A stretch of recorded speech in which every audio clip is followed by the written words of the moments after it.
wabarakatuh. Apa khabar anak semua? InsyaAllah pada kali ini kita akan sama-sama mempelajari tajuk Al-Asma'ul Husna, nama-nama Allah yang baik, bagi tajuk Al-Hasib, bagi sukatan pelajaran pendidikan Islam tahun 6 bahagian Aqidah. Anak-anak semua, mari kita perhatikan dan kita fikirkan ayat-ayat Al-Quran ini, iaitu dari surah An-Nisa ayat yang ke-86.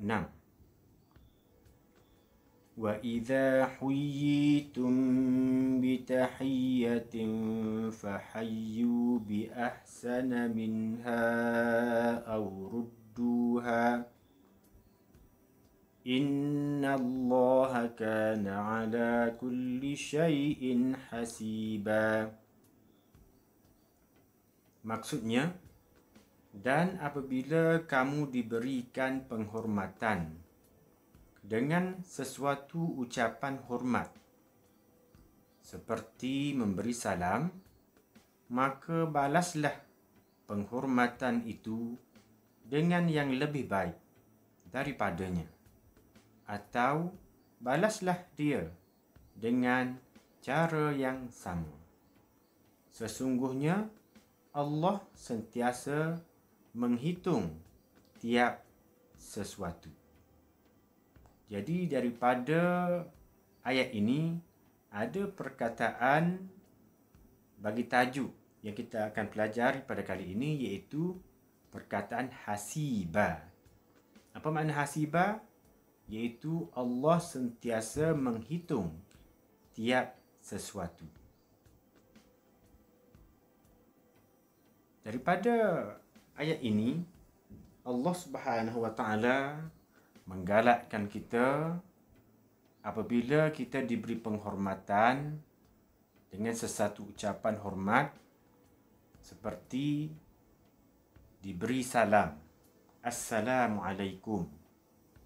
Maksudnya, ya Allah, berikanlah kesejahteraan ke atas kamu. Itu merupakan doa. Memberi salam hukumnya sunat dan ia merupakan doa. Manakala menjawab salam ialah wajib. Wa'alaikumussalam. Ya Allah, berikanlah kesejahteraan juga ke atas kamu. Dan ditambah lagi warahmatullahi wabarakatuh, serta ya Allah, berikanlah kerahmatan dan berikanlah keberkatan ke atasnya. Itulah yang dimaksudkan, balaslah dia dengan cara yang sama ataupun yang lebih baik.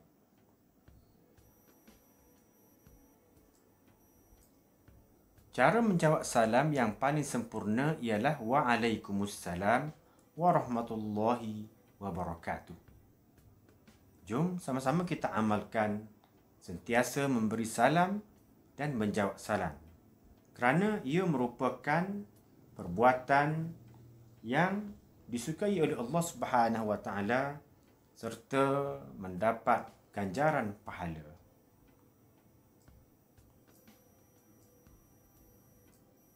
Baiklah, mari kita perhatikan apakah yang dimaksudkan dengan Al-Hasib, sebagaimana tajuk yang kita pelajari pada kali ini. Pengertian nama Allah Al-Hasib. Nama Allah Al-Hasib berarti Allah Maha menghitung setiap amalan dan perbuatan kita, sama ada baik ataupun tidak baik, pada setiap masa dan tempat. Apa maknanya? Iaitu Allah Maha menghitung, Allah Maha mengira, Allah Maha mengambil kira setiap amalan ibadat, amal soleh yang kita lakukan. Begitu juga setiap perbuatan soleh, perbuatan baik yang kita lakukan. Begitu sama ada perbuatan itu baik ataupun buruk. Semua Allah akan dikira di akhirat nanti. Setiap amalan dan perbuatan kita akan diberi balasan yang setimpal oleh Allah. Nama Allah Al-Hasib juga memberi arti Allah Maha mencukupkan keperluan hamba-Nya. Jadi di sini ada dua maksud Al-Hasib. Yang pertama dan yang kedua. Yang kedua iaitu Allah juga Allah Maha mencukupkan. Allah Maha mencukupkan keperluan hamba-hamba-Nya. Sama ada dia orang yang tua, orang yang muda, orang yang sihat, orang yang sakit, orang yang kaya, orang yang miskin. Allah lah yang mencukupkan keperluannya. Keperluan ni sama ada rezeki, sama ada masa, sama ada kesihatan, sama ada kerehatan. Semuanya Allah mencukupkan. Oleh itu, kita wajib beriman. Hukumnya kita wajib yakin, kita beriman bahawa Allah mempunyai nama Al-Hasib. Dengan meyakini Allah Maha Pemurah ketika memenuhi keperluan hamba-Nya dan Maha menghitung setiap amalan kita. Manakala dalil nakli nama Allah Al-Hasib, sebagaimana firman Allah Ta'ala, وَمَنْ يَكْفُرْ بِآيَاتِ اللَّهِ فَإِنَّ اللَّهَ سَرِيعُ الْحِسَابِ. Surah Ali Imran ayat yang ke-19. Maksudnya, dan ingatlah, sesiapa yang kufur, ingkar akan ayat-ayat keterangan Allah, maka sesungguhnya Allah amat segera hitungan hisabnya.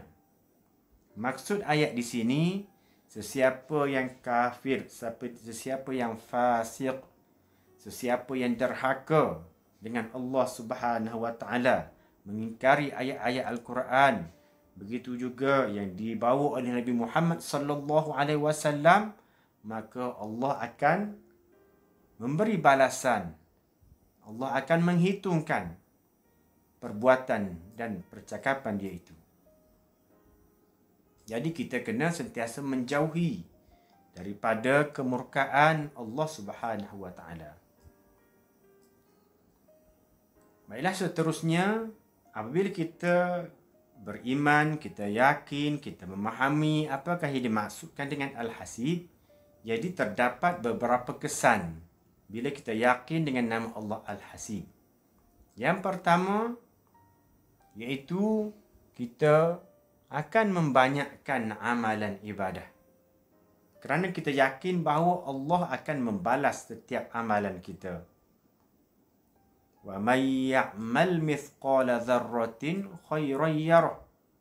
Maka sesiapa yang berbuat kebajikan seberat zarah, nescaya akan dilihatnya dalam buku amalannya nanti. Surah Az-Zalzalah.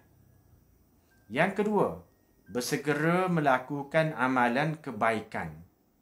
Bersegera melakukan amalan kebaikan. Bila ada peluang, maka kita bersegera. Yang ketiga, menghargai masa dengan melakukan perkara berfaedah. Bila kita rasa kita sekarang ni ada luang masa, ada masa-masa yang kita sedang berehat, maka kita gunakanlah masa itu. Jangan dibiarkan kita melakukan perkara yang tidak berfaedah. Kerana orang yang melakukan perkara-perkara yang tidak berfaedah, maka dia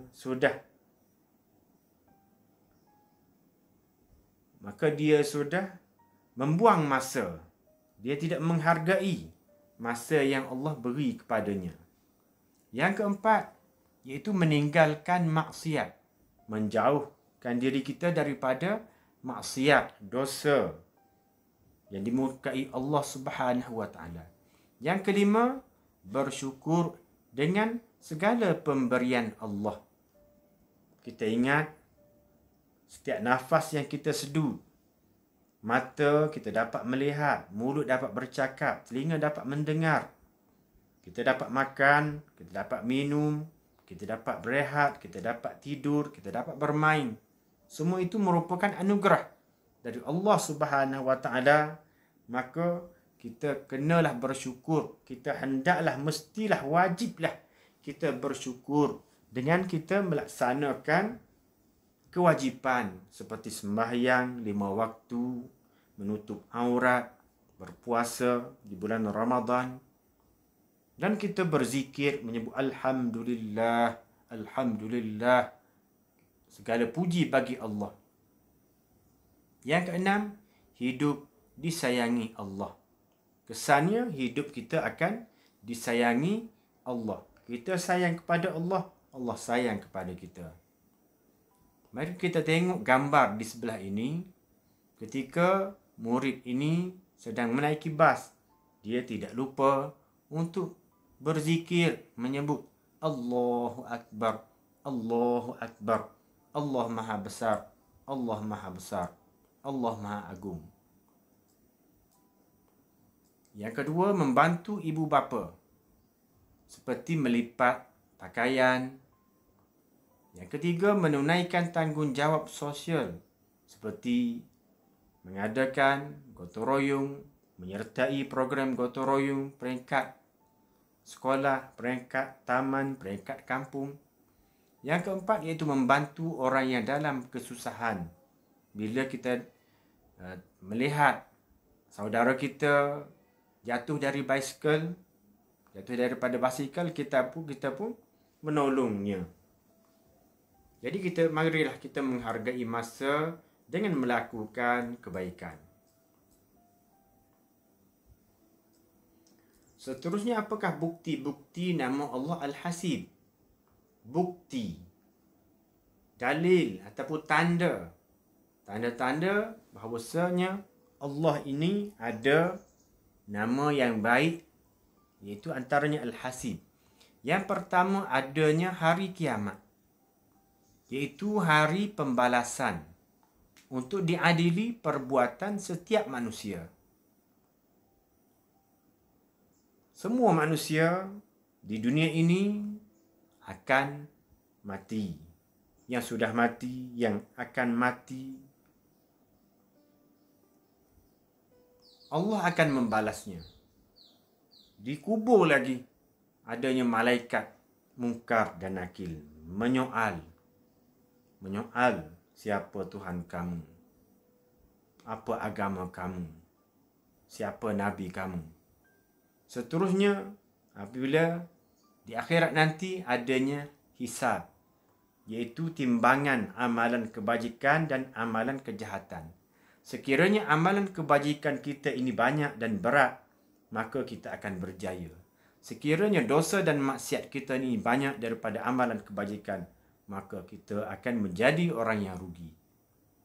Baiklah, yang kedua, anak-anak, diciptakan syurga sebagai ganjaran kepada orang yang soleh, orang yang baik, orang yang taat, orang yang tidak derhaka kepada Allah Subhanahu wa taala, orang yang sentiasa melakukan amal ibadah, maka dia akan diberi syurga.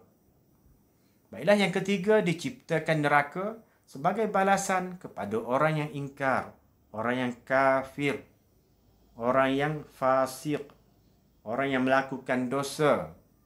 Sebelum mati dia tidak sempat bertaubat. Orang yang ada melakukan kejahatan dan kezaliman kepada orang lain, kepada saudara-saudaranya. Orang yang tidak membayar hutang, maka dia akan dimasukkan ke dalam neraka, sehingga dia dimaafkan. Adapun dengan Allah Subhanahu wa taala, wajib dia kena bertaubat. Sungguh-sungguh taubatan nasuha. Yang keempat, malaikat Raqib dan Atid ditugaskan untuk mencatat amalan baik dan buruk. Anak-anak semua, kita sekarang ini, walaupun kita tidak nampak di sebelah kanan, di sebelah kiri kita adanya malaikat. Ma yalfidhu min qawlin illa ladaihi raqibun atid. Tidak bertutur, tidak berlafaz, tidak bercakap satu kalimah, satu perkataan, melainkan ditulis oleh raqib dan atid. Begitu juga perbuatan kita. Kita kena yakin bahawa ada di sisi kita malaikat yang mencatat amalan kebaikan dan amalan dan amalan kejahatan dosa maksiat. Seterusnya yang kelima, itu adanya mizan, iaitu neraca timbangan amalan. Mizan, sebagaimana yang Ustaz beritahu tadi, bila amalan baik kita banyak, maka amalan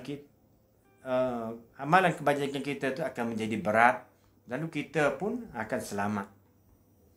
Yang keenam, penciptaan alam yang memberikan manfaat kepada manusia. Bila kita melihat diri kita melihat di bawah, di atas, di kiri kanan, di sekitar kita, kita dapati hebatnya ciptaan Allah Subhanahu wa taala.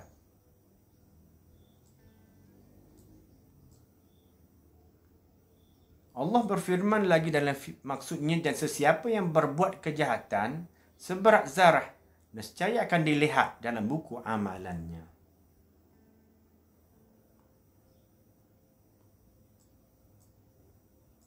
Mari kita melihat gambar di sebelah ini. Mudah berputus asa. Jangan kita mudah berputus asa. Satu hari nanti saya mahu berjaya seperti dia.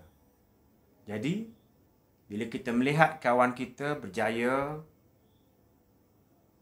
dalam pelajaran, contohnya, maka dengan itu kita akan menjadi pendorong semangat kepada diri kita untuk berusaha lebih gigih lagi untuk berjaya. Yang kedua, mengambil hak orang lain. Ini perbuatan yang tidak disukai oleh Allah Subhanahu wa taala. Dan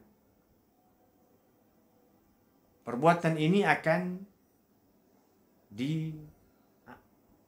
dikira, akan diazab, akan dibalas oleh Allah Subhanahu wa taala.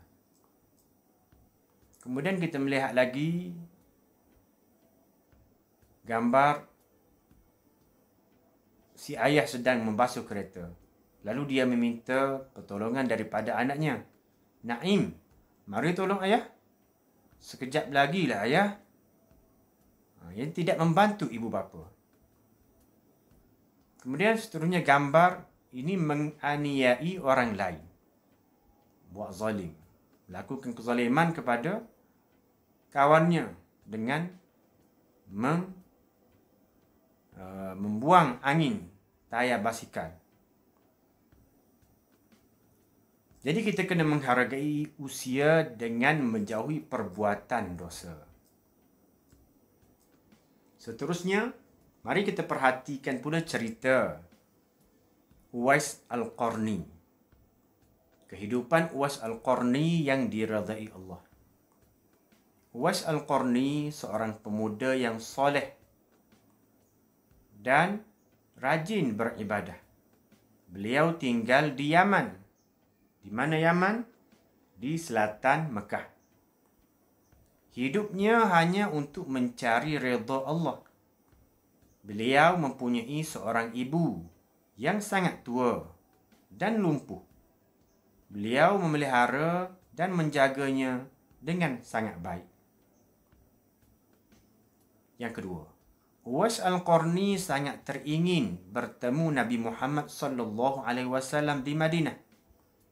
Keinginannya disimpan dan dipendam kerana tidak sampai hati meninggalkan ibunya yang tua dan lumpuh itu.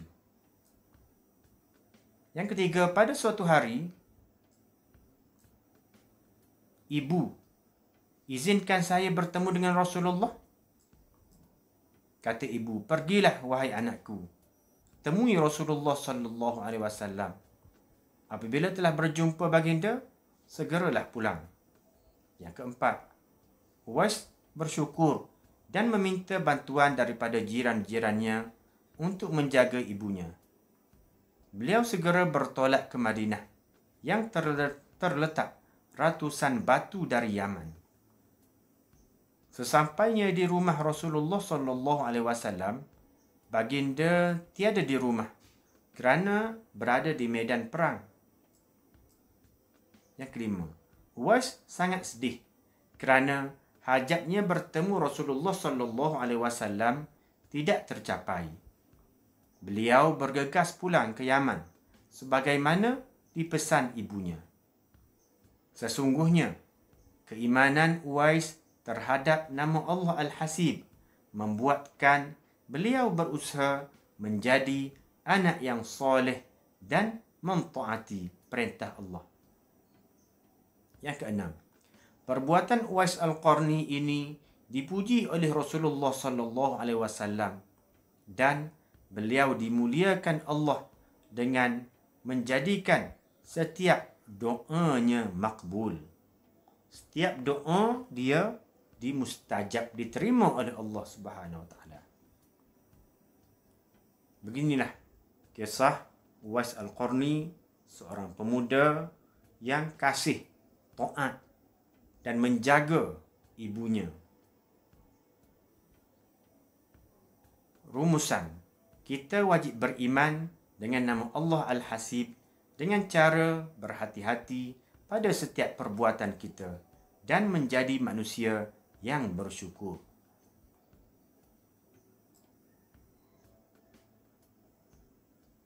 Baiklah anak-anak, setakat ini saja pembelajaran kita pada kali ini. Ustaz harap anak-anak semua dapat memahami apa yang kita pelajari pada kali ini. Terima kasih kerana menonton dan sama-sama belajar bersama. Jangan lupa subscribe. Sekian, terima kasih. Wassalamualaikum warahmatullahi wabarakatuh. Sehingga berjumpa lagi.